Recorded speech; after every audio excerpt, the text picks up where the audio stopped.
Meu querido, eu quero convidar você a conhecer esse grande missionário redentorista, poliglota, internacional, é o Padre José Luiz Queimado. Padre Queimado, popularmente assim falamos. Queimado, que prazer tê-lo conosco aqui.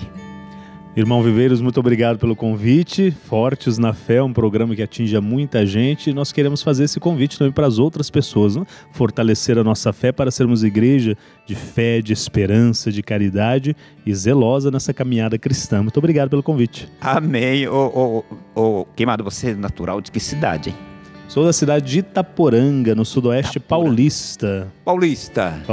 E você entrou no seminário criança ou já entrou mais crescidinho? Então, eu fiz os encontros vocacionais e era para eu ter ingressado no seminário quando eu terminei a 8ª série, então lá para os 14 anos. Mas daí um padre na época disse, não, fica um pouco mais lá com a sua família, com sua mãe, tá muito cedo, estou muito jovem. Aí eu retornei, continuei o processo vocacional e entrei então, depois que tinha concluído já o colegial com 16 anos, e fiz 17 anos no seminário. E você entrou no seminário aqui em Aparecida? Aqui em Aparecida, no aqui Propedêutico, lá no Propedêutico, Nossa Senhora Aparecida, que fechou e hoje é o Pensa ali. Ah, ok. E como é que foi esse despertar vocacional? Então, lá no meu bairrinho, na zona rural, no bairro dos Silvas, o povo todo ligadinho lá é que eu cresci, lá que eu me alimentei, nos pequenos, ali no início mesmo da fé, meu pai e minha mãe, os valores essenciais da família, sempre me levando à igreja, que são 15 passos da minha casa. Terreiro. Então, o terreiro de casa é a igreja. Eu sempre, lá da minha casa mesmo, eu via a luzinha do Santíssimo, às vezes nós crescemos com isso, né, com a presença do Senhor ali do lado da nossa casa. E a gente ia para a igreja, trazia essa presença para dentro da nossa casa. Então, assim, eu fui percebendo as necessidades. Eu acredito isso, que as necessidades é que faz nós tomarmos consciência da vocação. Se há necessidade é porque Deus está nos chamando para supri-las. Então eu fui percebendo necessidades da catequese, do canto, da liturgia, da acolhida ali naquela comunidadezinha, e foi ali então que a minha vocação foi se despertando.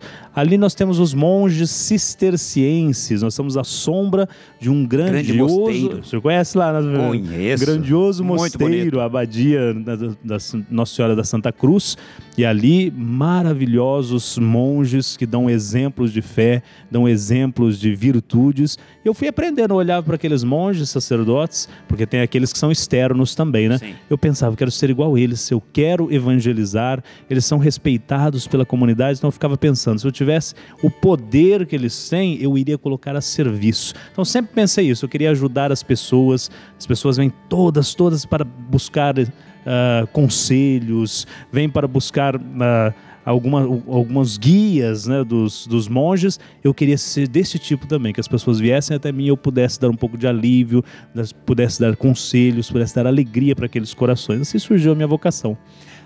Ok, os monges. Agora, por que redentorista? Sim, então entram os redentoristas. Os monges sempre foram muito admiradores dos redentoristas. Isso é muito interessante, né? Eles chamaram várias vezes as santas missões lá para a nossa cidade. E certa vez, lá nos anos 90, chegaram então os missionários, né? Eu não lembro nenhum mais no nome assim especificamente, mas eu lembro que tinha as missõezinhas, a gente corria atrás, uma pregação, uma pregação linda, maravilhosa para as crianças, que me marcou tanto. Eu falei, mas é aquele tipo de missionário que eu quero ser, aquele tipo, aqueles que usam o preto, aqueles que vão para todos os lados falando da misericórdia, do Redentor, e de um jeito que cativa crianças, alegres, dinâmicos, crianças, jovens, mulheres, homens, todos atrás correndo para aprender, com sede de aprendizado. Então os redentoristas me despertaram dessa forma. Então eles foram embora, levantaram um cruzeiro enorme, gigantesco cruzeiro, caiu, já não está lá mais, né, porque faz muitos anos, e aquele cruzeiro era sempre o sinal daquele momento da graça que nós vivemos. E aí eu continuei participando, né, pela TV. Na época não era TV Aparecida, né? As TV Nossas Amigas, as TVs amigas, que transmitiam a missa aos domingos, e eu sempre participei pensando, é Aparecida, como eu queria ela, porque lá estão os padres, os irmãos, os missionários que me conquistaram aqui, eu quero ir para lá. Aparecida. Queimado, você anteontem Exatamente. Você celebrou 10 anos de sacerdócio. 10 aninhos nessa caminhada. 10 anos de sacerdócio, 15 anos de vida religiosa. 15 anos de vida missionária. Isso mesmo. Nós professamos os votos e nos tornamos redentoristas, todos nós juntos, né? O irmão Viveiros, eu, todos os missionários redentoristas pelos seus votos, a entrega total à igreja, ao reino de Deus, a consagração total a Deus faz com que nós nos tornemos irmãos, filhos de Santo Afonso. Então, comemorando 15 anos de vida religiosa e 10 anos de vida sacerdotal. Parece que foi ontem mesmo que aconteceu ali, né, em 2012, lá em Itaporanga. Um abraço a toda a minha cidade, a todas as pessoas que participaram, participam e participarão deste meu sacerdócio. Só dá frutos porque o povo de Deus está ali comigo. Antes mesmo da ordenação diaconal, né, antes dos votos perpétuos até, eu fui para Tietê para então fazer parte da equipe missionária. Nossa, o irmão Viveiros, muita experiência também lá, né, irmão? E lá na equipe missionária eu aprendi muito, né, sabe? Levar a mensagem do Evangelho, a alegria do Evangelho por onde nós passamos. Aquilo que você viu quando criança. É verdade. E agora, exatamente, agora eu estou transmitindo aquilo que eu experimentei lá quando criança. Então, foi muito bom participar por 2 anos da equipe missionária. Então, lá eu professei também os meus votos perpétuos, aí fui ordenado diácono e logo, então, sacerdote. Tudo isso lá nas missões. E depois, então, fui transferido devido à grande demanda, necessidade no Santuário Nacional. O padre Luiz Rodrigues, na época, me disse, estamos precisando de você lá no santuário. Eu falei, nossa, o ano que vem, no caso, né? 2014, estava linda aquela lista. A gente recebe uma lista de cidades. Algumas eu tinha até visitado. Falei, eu queria tanto ficar na missão. Mas ele falou, não, mas agora é lá que é a necessidade. Então eu fui, em 2014, fui para o Santuário Nacional. Uma experiência maravilhosa também, trabalhar com o povo, com os romeiros. Você bebe de uma experiência de fé, de espiritualidade tão grande que você, obviamente, cresce, né, enquanto sacerdote, enquanto missionário. Dali eu trabalhei, mas durante 1 ano só, depois fui já para as comunicações, eu me tornei, então, o diretor do portal A12.com. Ali, o portal A12, o Padre Helder foi trabalhar comigo, nós trabalhamos ali durante 2 anos, o Padre Helder saiu, veio o Padre Magalhães, né, o Padre Marcelo Magalhães. Trabalhamos juntos, então veio a notícia, falou, precisamos de você lá na Filadélfia. Eu falei, Filadélfia? Olha, faz tempo que eu estudo inglês, mas nunca pensei em parar lá, na Filadélfia. Só tinha ouvido algumas vezes essa palavra, essa cidade, né? Aí depois pesquisando, perto de Nova York, perto de Washington, então é muito grande, né? As comunidades brasileiras e portuguesas, de forma especial, precisavam de um capelão para ajudar a celebrar na própria língua. Não existe nada melhor do que celebrar na própria língua, né? Que é o contato mais íntimo com Deus, é algo que ninguém tira de você.